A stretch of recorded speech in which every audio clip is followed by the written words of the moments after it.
Bom dia, boa tarde, boa noite. Esta é mais uma edição de Pedro e Cora, o seu programa sobre como o mundo está virando de cabeça para baixo por causa do digital. Pedro e Cora, você sabe, toda terça-feira, toda sexta-feira, no canal de YouTube no meio, ou então na sua plataforma favorita de podcast. Eu sou o Pedro Dória, ao meu lado está a minha amicíssima Cora Rona. E Cora, de que a gente vai falar hoje?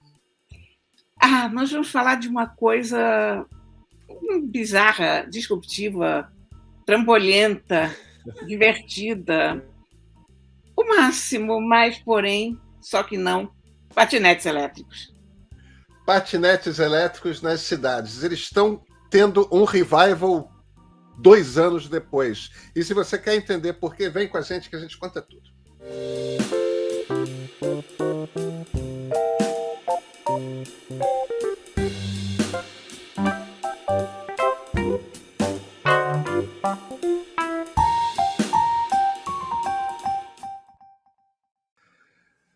Cora Rony, é possível, Cora, não sei se eu estou enganado, que eu tenha te visto passeando por Ipanema de patinete elétrico?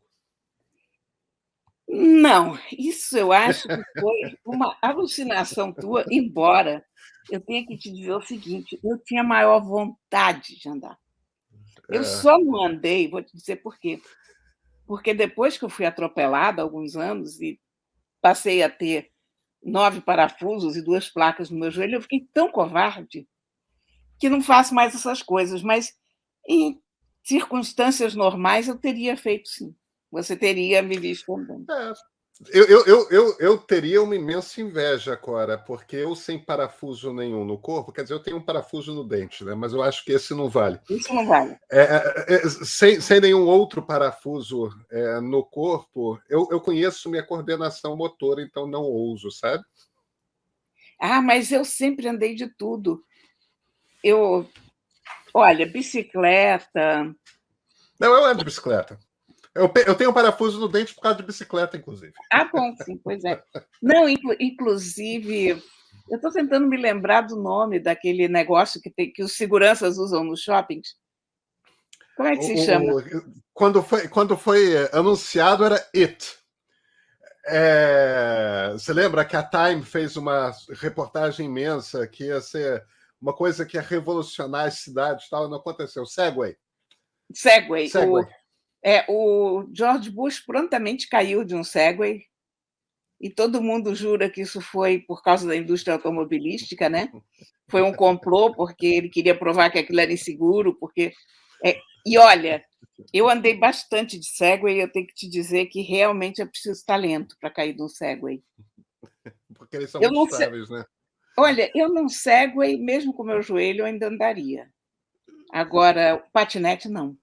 Eu fiquei com muita pena, sabe, de ser tão covarde. Eu não sei se é bom senso que chama, mas enfim. O Pois mais é, agora. engraçado, você sabe que a gente não tem medo pelo joelho machucado, a gente tem medo pelo outro, né? Pelo outro joelho, né? Claro. Mas você traz também novidades dos patinetes elétricos. Eles estão tendo uma caracterização nova. Olha, eu sempre me interessei muito pelos patinetes elétricos, porque eu acho que carro não é solução.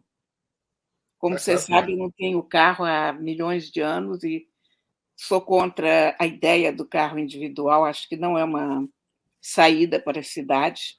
Eu acho que é muito interessante para você viajar ou qualquer coisa, mas não é uma solução para o transporte urbano. E eu acho que o patinete, bicicleta, essas coisas são muito interessantes. O patinete, quando chegou, e eu fiquei empolgada com aquilo. A primeira vez que eu fui a São Paulo, assim que eles chegaram, acho que 2018, 2019, lembra qual foi o ano Claro. exatamente? Não lembro exatamente qual foi o ano, mas por aí. Eu me lembro que eu estava atravessando a Faria Lima, a quantidade de sujeitos andando de terno e gravata, e umas moças muito chiques também, parecia um Jetsons, sabe? Não era uma coisa da realidade brasileira. Mas a coisa desandou no Brasil. Veio a pandemia, os patinetes praticamente sumiram de todos os cantos. Essa semana eu voltei a ler sobre patinetes, tive notícias dos patinetes através da revista Wired, que trouxe uma matéria grande sobre a situação dos patinetes na Península Escandinava, Noruega, Dinamarca, Finlândia, Suécia, que são o país onde os patinetes mais pegaram. Né? Em Oslo, no momento de auge, havia 30 mil patinetes. É uma cidade que você nem imagina que tenha 30 mil habitantes, sinceramente. É. Porque aquelas ruas vazias, né? Gente, para que 30 mil patinetes? Fizeram um sucesso louco quando foram instalados. Agora, começaram a criar muito problema, sabe? Eles sempre criam, Cora. Eles começaram a ser largados em todo lugar, o que eu acho o ideal do patinete. Que você não tem uma base, né? Que você pegue um patinete e sai andando. Isso é o sonho de todo mundo. Mas é um sonho inviável, porque tem algumas pessoas que andam no meio da rua e tropeçam nos patinetes. E você imagina você ter uma deficiência de qualquer tipo, você precisar usar um andador ou uma cadeira de rodas e ter patinete para todo lado. Isso não ia dar certo, né? E outra coisa na Península Escandinava, muita gente cega anda a pé. Não é uma coisa que aconteça no Brasil, obviamente, mas lá é comum. E essas pessoas cegas que têm o hábito de fazer caminhadas e de muitas vezes ir a pé para o trabalho, elas passaram a deixar de andar e de ir ao trabalho por causa dos patinetes, porque começaram a ser atropeladas. Houve algumas mortes. Mas você diz, anda sem a bengala?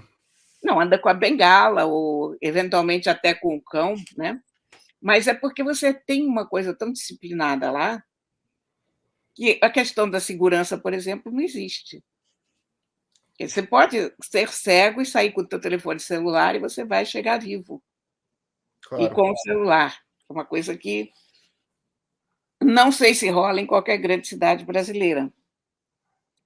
Então começou a ter esse bando de contrariedade. E agora, nas grandes cidades da Escandinávia, está todo mundo quebrando a cabeça e batendo a cabeça para ver como regular a questão dos patinetes.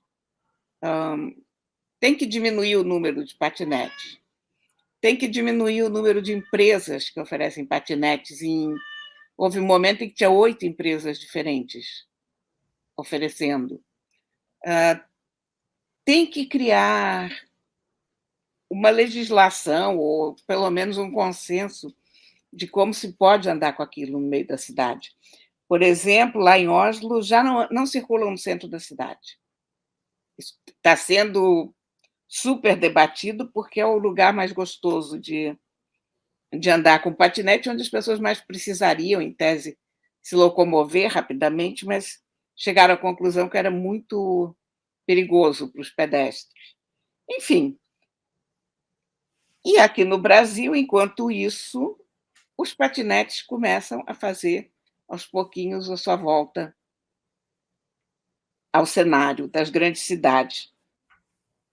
Mas de uma forma diferente. Antigamente, a gente largava em qualquer lugar. Agora, como aquelas bicicletas, eles passam a ter um dock. Cora, mas essa é a solução. Você sabe que quando começaram a aparecer os patinetes em São Francisco, o problema era exatamente o mesmo de que reclamavam em Oslo e que reclamam nas cidades brasileiras, que são esses patinetes que começam a ficar jogados, simplesmente, né? Largados, deitados, atravessados no meio da rua, ocupando uma vaga de carro, e provocando. Em São Francisco, na Califórnia, quer dizer, a grande cidade ao lado do Vale do Silício. Eu entendo que quando a gente pensa teoricamente, o ideal é esse mesmo, é os patinetes, você poder simplesmente deixá-los onde for, mas não funciona. Não tem como disciplinar isso.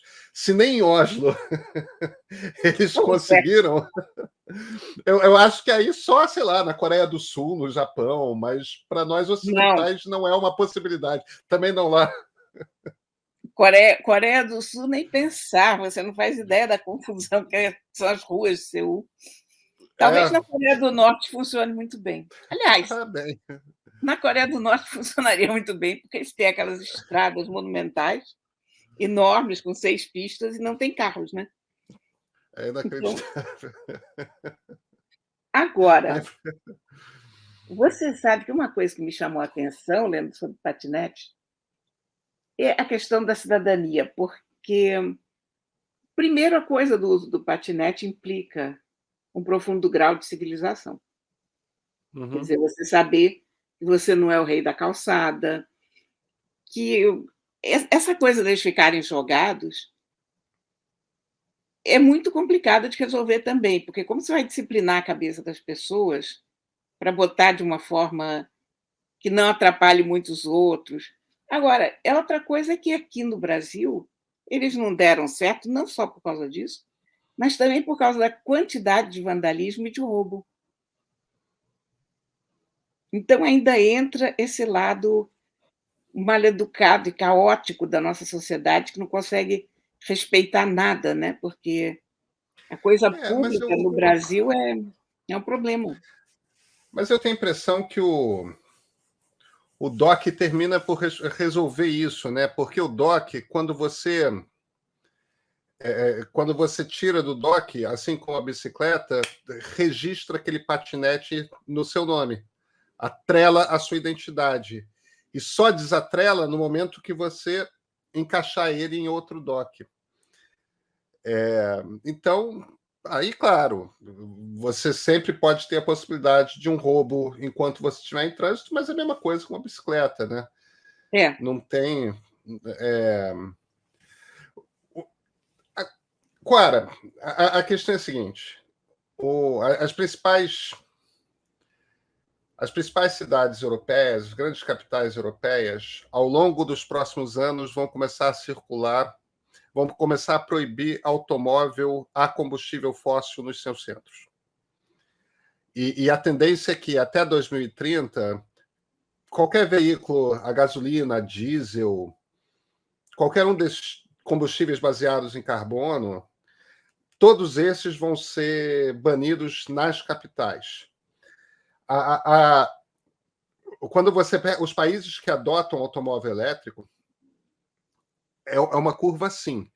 Tipo, é 5% da frota no ano, é 1% da frota um ano, é 5% no ano seguinte, aí 15%. Aí, porque o que acaba acontecendo é o seguinte: quando as pessoas começam a perceber que está crescendo o carro elétrico, elas já não querem mais comprar um carro a combustível fóssil, porque elas entendem que quando elas forem revender aquele carro dali a 5 anos, dali a 7 anos, não vai ter comprador. Porque Exatamente. está sendo. Então, tem uma hora ali que o seu próximo carro tem que ser um carro elétrico. A gente não tem isso ainda no Brasil, essa tendência, porque um carro elétrico custa 200 mil reais, 300 mil reais. Quer dizer, a gente ainda não tem a economia de escala aqui. Agora, vai acontecer em algum momento desta década, não tenho dúvida. E esse processo civilizatório ele vai começar a se implantar. Eu, às vezes, fico um pouco... A gente ainda tem essa cultura nas pessoas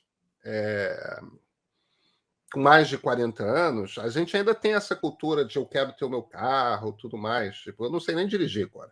Você sabe disso. Você ainda tem essa cultura de o meu carro, o meu isso, o meu aquilo.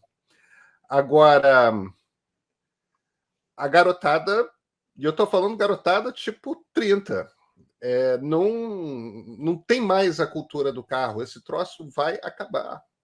Esse troço acaba antes de 2050.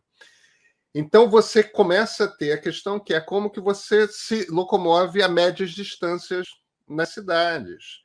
É claro que o patinete vai fazer parte dessa solução. A gente vai andar muito a pé, a gente vai ter carro autônomo, ou então, se ainda não tiver, por algum motivo, a tecnologia Se bem que a tecnologia com 5G, que os carros autônomos estão quase prontos, né?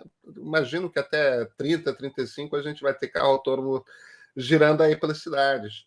Quer dizer, você faz a distância pequena, curta, de bicicleta ou de patinete elétrico. O bom do patinete elétrico, quando você está de terno, esse tipo de coisa, é que você não sua, né? Pois é. Porque a bicicleta, você sua. Então, se você está num... A gente vive num país tropical, né? Se você está numa coisa tipo, vou dar um passeio no fim de semana, vou até ali, mas o meu trabalho tem chuveiro e eu tenho já o hábito, tal, aí não tem problema. Agora, ir para o trabalho num escritório, não dá, de patinete dá. A coisa curiosa com o país tropical é que a gente sempre pensaria que o país tropical é ideal para andar de bicicleta, né? Não é. Um dos diretores da Nokia ia de bicicleta durante todo o inverno entre a casa dele e a Nokia. E isso era assim, todas as matérias que se faziam com o cara, fazia parte do folclore, né? Fulano vai de bicicleta no auge do inverno, ok. O auge do inverno finlandês é punk. Mas a verdade é que no inverno, quanto mais você se mexer, mais você se aquece, é quase instintivo você se mexer. Claro. Aqui, ao contrário, é quase instintivo você se deitar embaixo da primeira sombra e ficar lá sem se mexer, né? Porque é um problema. Como é que vai se resolver a mobilidade urbana, Pedrinho, no mundo? Eu acho, Cora, que esse é um assunto que me fascina. A primeira coisa que me parece que vai acontecer é que as cidades vão ser descentralizadas. Isso é um processo que já está acontecendo, porque a lógica de uma cidade hoje em dia é que você tem um centro da cidade onde você concentra os escritórios, os lugares de trabalhar. Os bairros mais próximos são os bairros onde as pessoas ricas moram. Por que são os bairros onde as pessoas ricas moram? Porque elas demoram pouco para chegar no trabalho e demoram pouco para voltar do trabalho.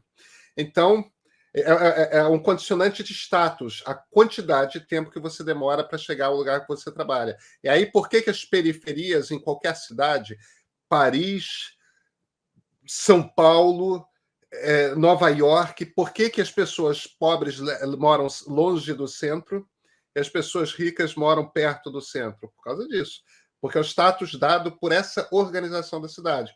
Agora, essa organização da cidade está diretamente ligada ao automóvel. Não era assim no século XIX. O automóvel ditou a maneira que essas cidades se organizaram no século XX. Como o automóvel individual acaba, essa cidade centralizada acaba.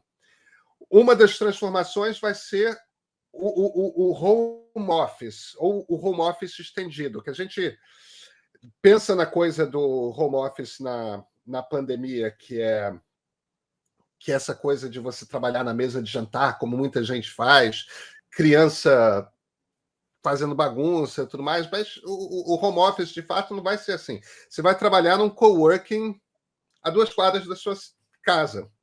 Quer dizer, você vai a pé para ela e volta. E lá no coworking você tem uma super internet, você tem máquina, você tem pessoas com quem você conversa, quer dizer.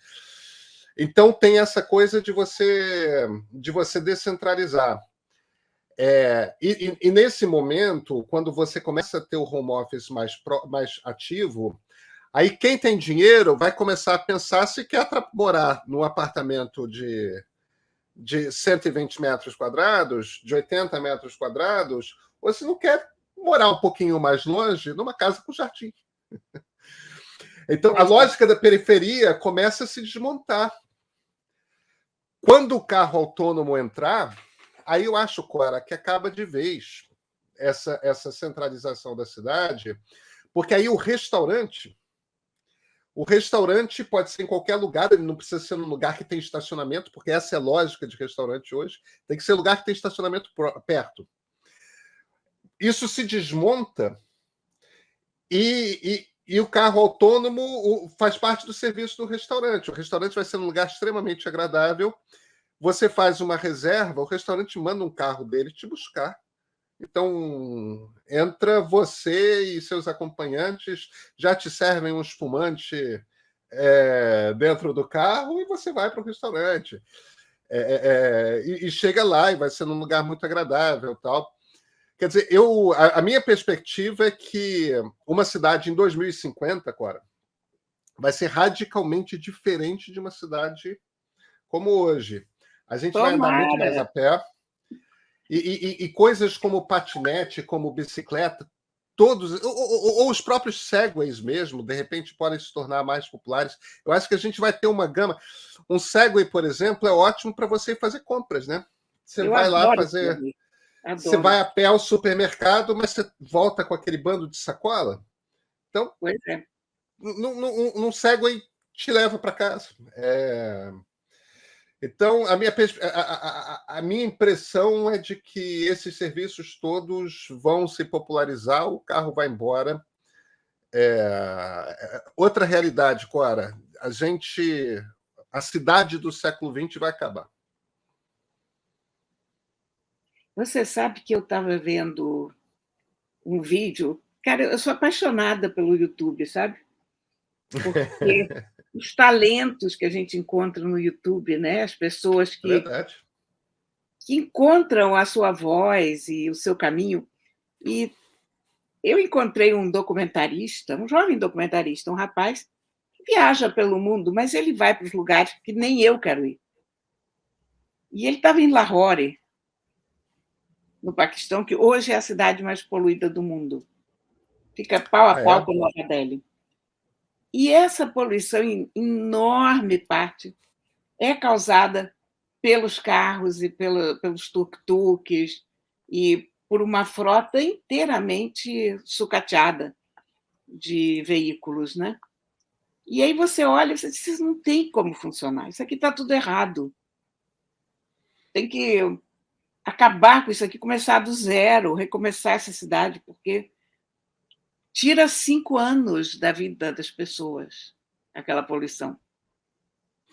5 anos. Você sabe, isso, Cora, você tem umas fotos de Seul, de lugares de Seul, nos anos 70, princípios dos anos 80 e hoje, e tipo, era aquele rio podre, como a gente tem muitos aqui no Brasil, aquele rio podre, e hoje o troço limpo, era uma favela, hoje é um baita de um bairro com praças, com...